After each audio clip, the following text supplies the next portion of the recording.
So I was glad I was tagged though to give the attorney perspective on a BMW dealership in Macon, Georgia, using TikToker Reesa Teesa's voice from her 50 video series on TikTok that went viral to promote BMW. I wanted a dark blue BMW X5 cognac interior, and I wanted an M series.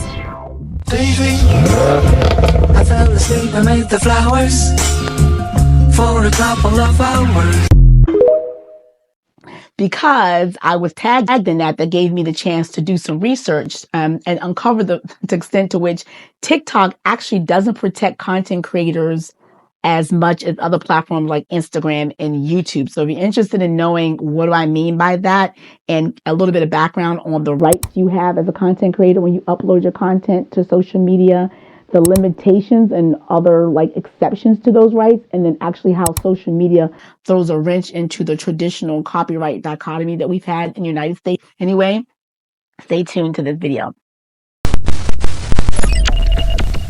All right, so by way of quick little background, if you don't know who I am, my name is JJ Gatt. So on this account and on my YouTube channel, I help fellow content creators as an attorney decode the rights and rules related to the content creator economy and their position as content creators, because there's just not a lot of platforms and a lot of channels on nowhere on social media doing that for you. So I'm going to do that for you. I take one for the team. So if you're interested in that, go ahead and follow along, subscribe to this channel.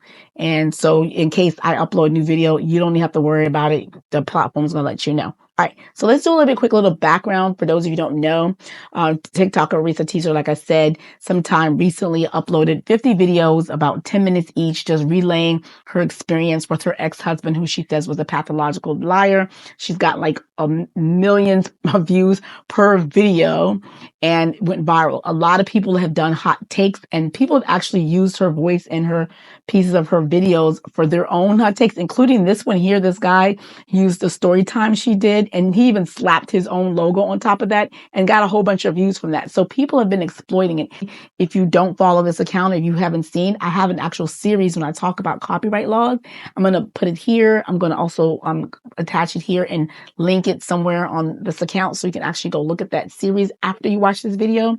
But in essence, all of us, the minute you create some sort of content and you upload it onto a social media platform or you publish it on your website or wherever, you automatically have copyrights. You don't even have to register it to the U.S. Copyright Office if you're in America, for example. So what rights do you have when you create published content? You have the right to display it, to distribute it, to decide who can use it, who can't use it, and also to make money off of it. You can license it out and give license out for free or license it out for money if you want to. However, the laws allow people to not have to get licensed to use your content to a certain extent. For example, journalists, you can imagine as news is breaking, it'd just be burdensome for them to have to get permission whenever they want to use other people's content for reporting the news. Educators versus a teaching and school system. If you're doing critique or commentary, think about those reaction channels, how burdensome that would be to have to get permission from all the various different video games or movies or songs, whatever videos that they react to. And then finally, parody accounts. Think of like Weird Al Yankovic, for example. He doesn't have to because he's parodying it. So those are some of the exceptions. And even within exceptions, the courts do what's called balancing, balance the rights of the copyright owners with the rights of these other people who can use your content without permission in advance and licensing and paying you. They look at whether you're using it for educational and non-commercial versus commercial purposes. So BMW is commercial. They look at the extent of how much you use of it. If you're using a snippet or a lot. In this commercial, looks like they're using a snippet. She had like, I don't know, 8 hours worth of content on there, and they only use a little bit, the portion when she mentioned her dream car, this BMW with the cognac interior. So yeah, those are interests they consider. Now, here is the other monkey wrench in it, is that social media. So how does social media play into this? Because there is a misconception that when you upload your content into social media, you immediately lose all your rights, like you've given away to the platform. That's not true. What you give the platforms when you upload it, you don't lose all those rights I told you about. Essentially, I mentioned license. You're giving them a license. So part of the terms of service, all the platforms say this. You're giving us a license to present, to use the market, to promote, do all sorts of stuff to your content once you participate, but you still retain those licenses. You can revoke it at any time by just deleting your content off of it. Now, here's where I discovered how TikTok protects you versus Instagram and maybe other platforms that are more creator friendly. I'm thinking right here. All right. And all the platforms allow users to download other people's content. Like I do that all the time. Instagram says, and I had a portion of it, but it looks like they change their rules and stuff all the time. But on one of the videos I did recently, I found the portion of the Instagram license agreement that says when you license to Instagram to put your content on their platform, they allow users to have a sub license. However, for the users, which is like people like me who I love downloading people's content and taking it into other platforms, they say you can use that so long as you keep the watermark of Instagram and the watermark of the creators on there. And why is that great? It's because, so let's say I do a video and it gets 50,000 views on this platform, and one of those curator accounts on YouTube or curator accounts on Instagram, those are the people who just take the best of the butts, take my video that's gone viral for me for 50K, and they put it on their very popular curator account, and that video gets millions of views. So for me, that's great because so long as my logo's on there, people who see that, the millions of people can actually come back and find me on TikTok or find me on Instagram because they know the platform that I'm on. They know my username on that platform and maybe choose to follow me, see my other content. If I have product to sell, I can grow from that. So that's why Instagram protects creators by saying, part of the sub license, you have to keep it. The minute someone removes, they have tools that will remove a watermark. So the minute someone uses one of those third-party apps to remove this Instagram logo, to remove the original creator's logo on there, they have violated the terms of the sub license.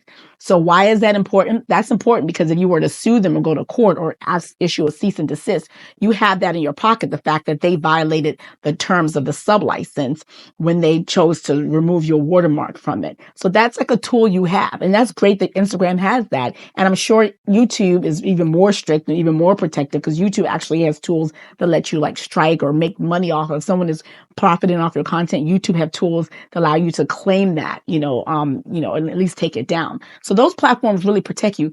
TikTok, I discovered, has what this thing is called pass-through licensing. So a pass-through licensing does, essentially, it says that when you upload content onto TikTok, you're giving TikTok the right to do whatever they want to their content, like irrevocable, like free, royalty-free license to do all sorts of stuff, to cut it up, chop it, copy it, use it for their marketing.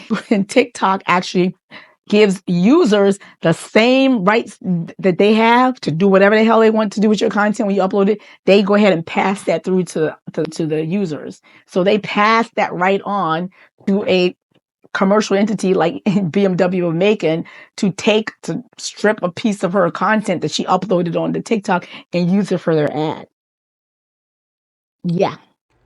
Now, they couldn't get away with that on Instagram. I talked about that in the previous video. Look here. You download content, you can't use it for commercial use. So which means that you can't download someone's content and then try to sell your products by using that person's content in an ad on Facebook or any place else, because that's commercial use. So that is prohibited. So even if it was true that the creators gave up their rights by uploading the content and gave it to Instagram, Instagram still prohibits dropshippers or any other business from using content that they download off of Instagram for commercial purposes. Irrespective of all of that, again, like I said, you have the right to revoke your license altogether. So she definitely doesn't want her series to come down off of TikTok. However, she still retains the right in deciding who can use it, who can't use it. So even if someone takes that license and based on TikTok and uses somehow, she has a right to revoke the license and say, hey, no, actually, that's my voice. That's my product. When I upload it onto TikTok, I retain the copyright in that, and you have to license out my usage of my voice from my series on there. And you can imagine that, let's say Marvel wanted to take a derivative of someone's comic strip, they wouldn't just get Disney and just make it. They would actually go and get a license. So especially using it for commercial purposes. So Reesa Teesa has the rights, and she could, if she wants to, reach out to them and say that they are in violation of her copyright and asked them if they could, do something for her. So yeah, that's my opinion. What do you think? You agree? You disagree? But thank you so much for tagging me so I can give my 2 cents on that. It's so fascinating, so interesting. There's so many spins, so many different layers to this, and discuss more. If you're interested, follow along, and you're watching this on YouTube. I'm gonna put a playlist here for other content, other copyright content I've done on this account. If you're watching on TikTok, actually I have a series over there, so check it out. All right, talk to you soon.